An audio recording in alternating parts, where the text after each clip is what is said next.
Hello everyone, welcome back to my channel.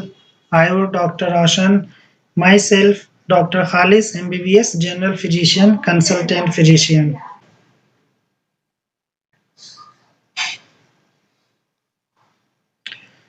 आज मैं hypotension के बारे में हम लोग बात करेंगे।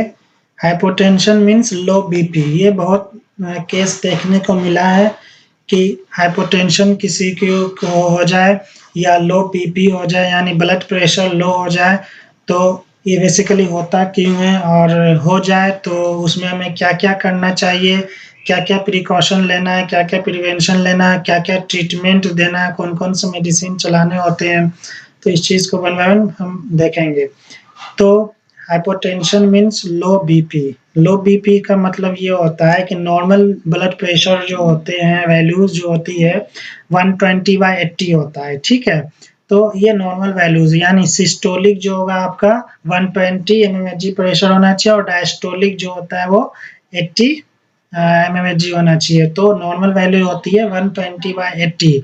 तो इससे कम होता है तो उसमें हमें देखते हैं, अगर हमारा प्रेशर जो है वो 90/60 mmHg से कम हो या उतना हो या उससे कम हो, तो हम मेडिकली एज़ अ कंसीडर करते हैं कि लो बीपी हो गया है, ठीक है?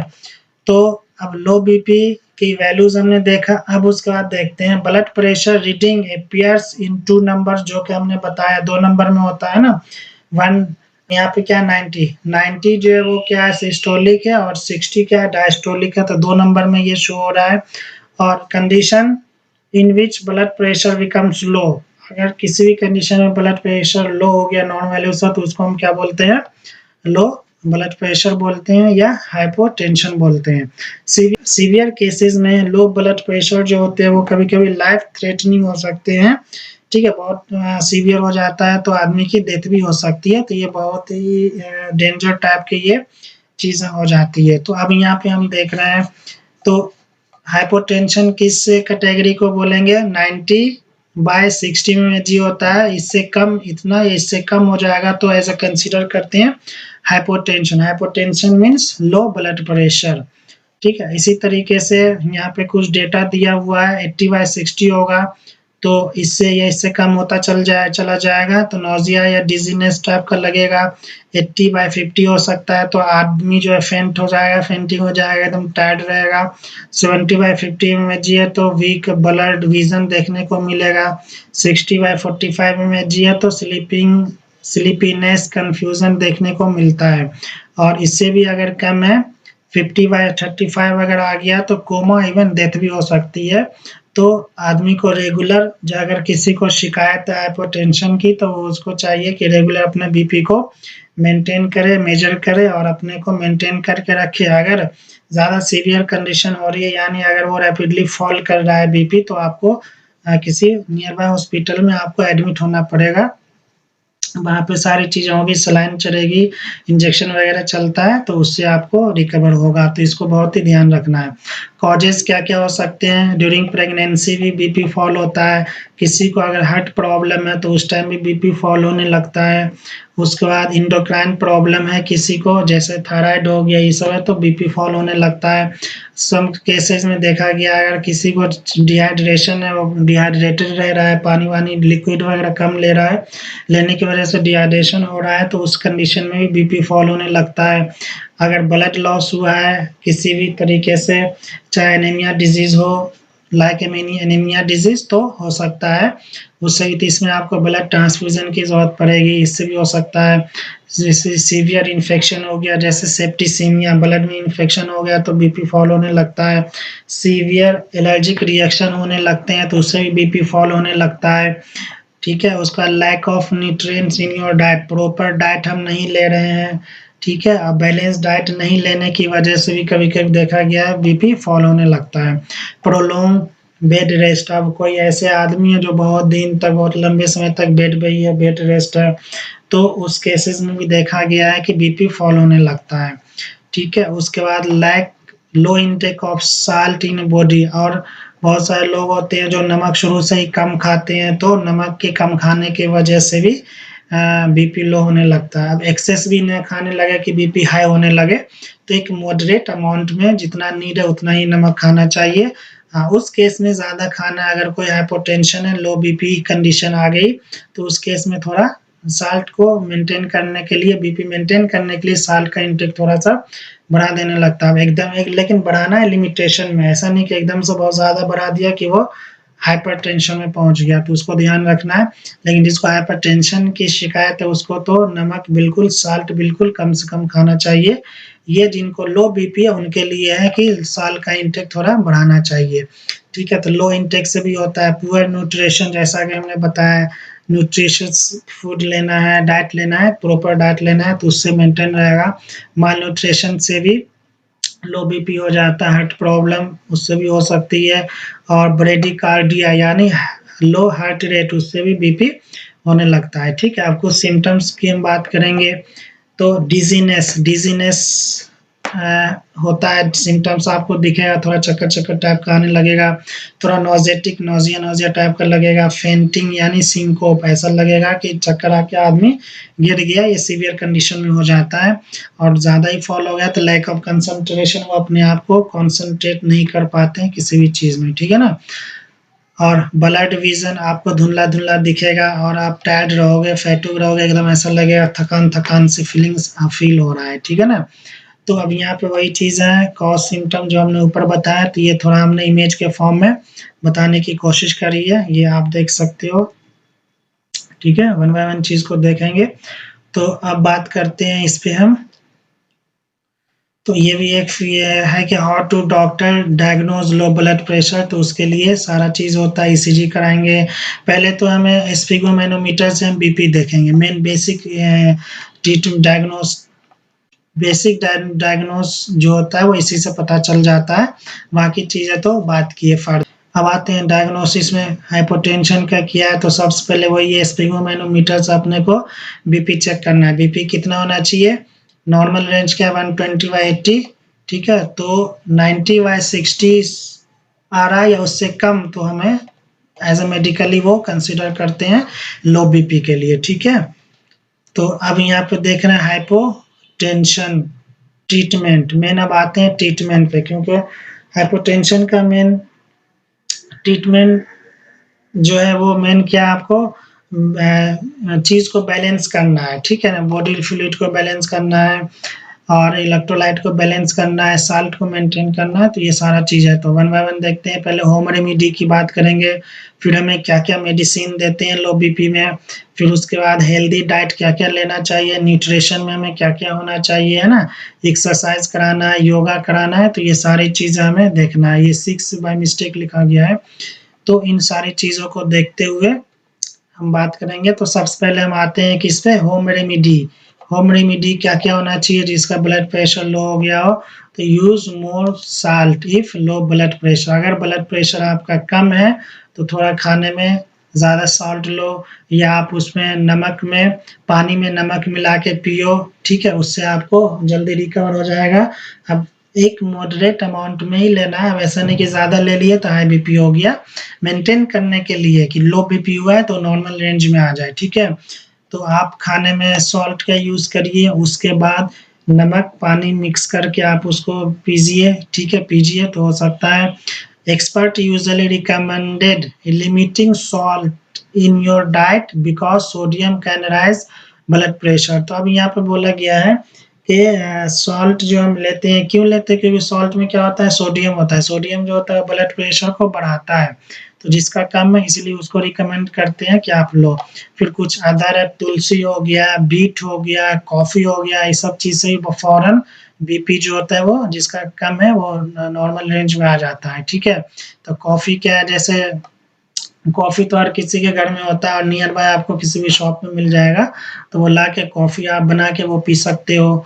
बीट पी सकते, जूस बना के बीट का पी सकते हो। तुलसी भी हर मोस्टली के घरों में वो पाए जाते हैं, तो उसको आप उसको बॉयल करके, तुलसी को पानी में बॉयल करके आप उसको ले सकते हो।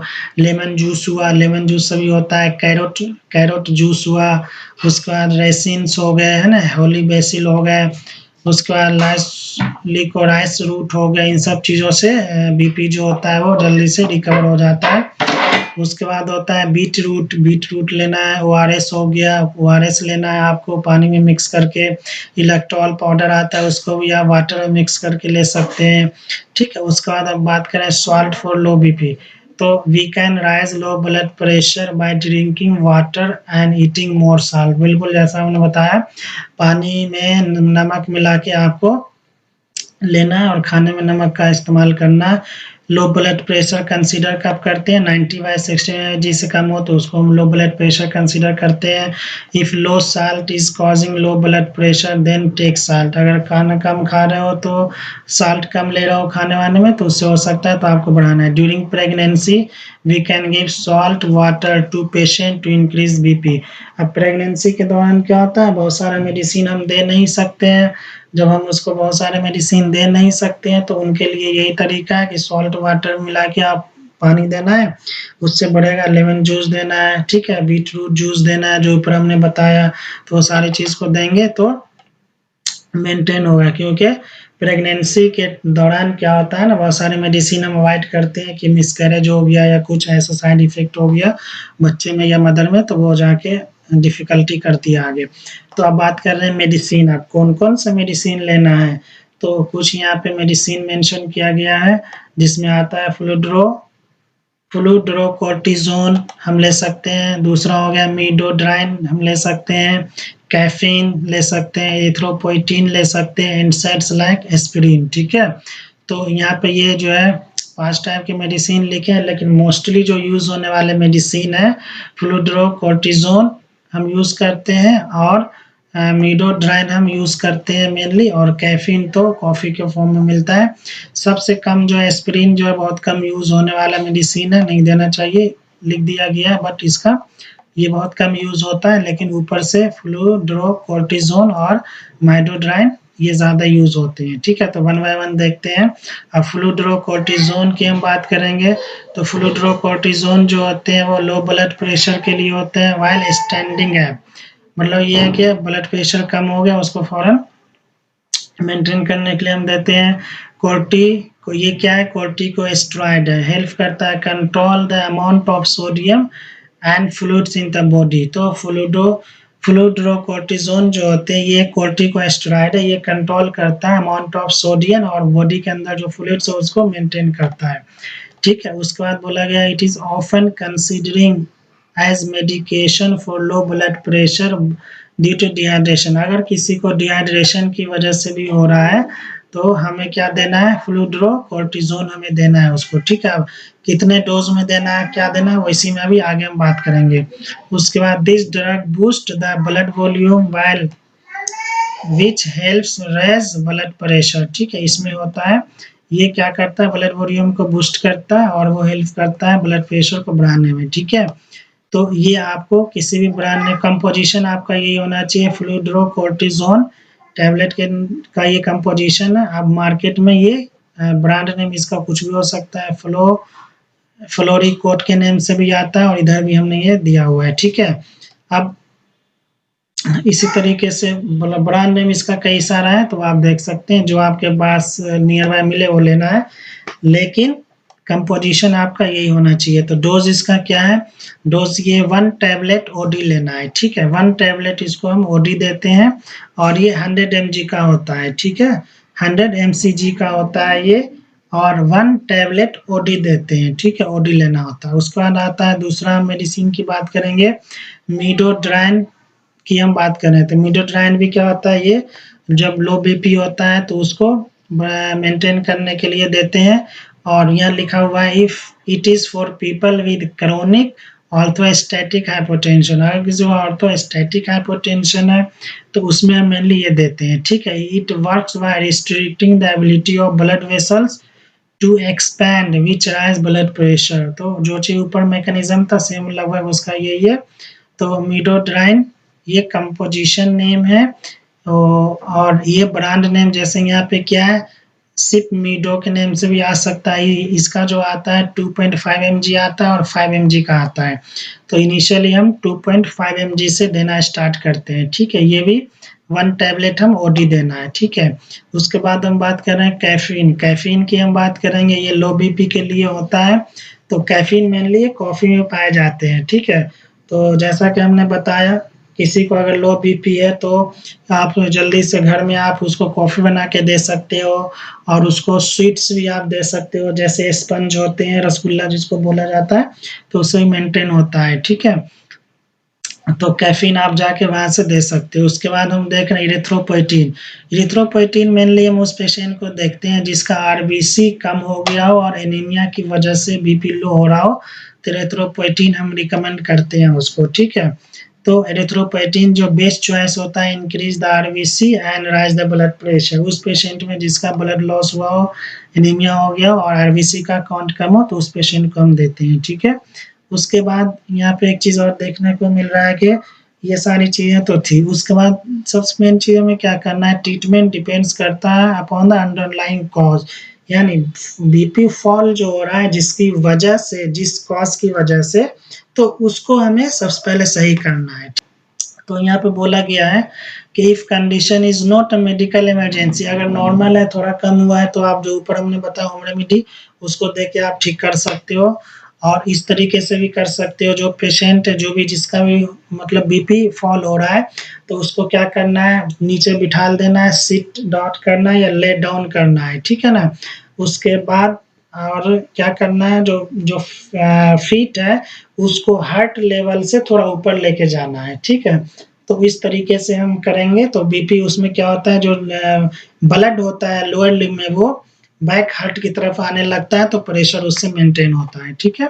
उसके बाद बोला गया है कि अगर किसी का बीपी फॉल हो रहा है डिहाइड्रेशन की वजह से, तो हमें सबसे पहले रिप्लेनिश करना है फ्लूइड लॉस्ट, जो लॉस्ट फ्लूइड हुआ है, और इमीडिएट मेडिकल अटेंशन देना है अगर सिम्टम इस टाइप का दिख रहा है, सीवियर है तो, ठीक है। तो बीपी फॉल अगर किसी को ज़्यादा है तो उसमें तो आपको हॉस्पिटलाइज होना भी पड़ सकता है।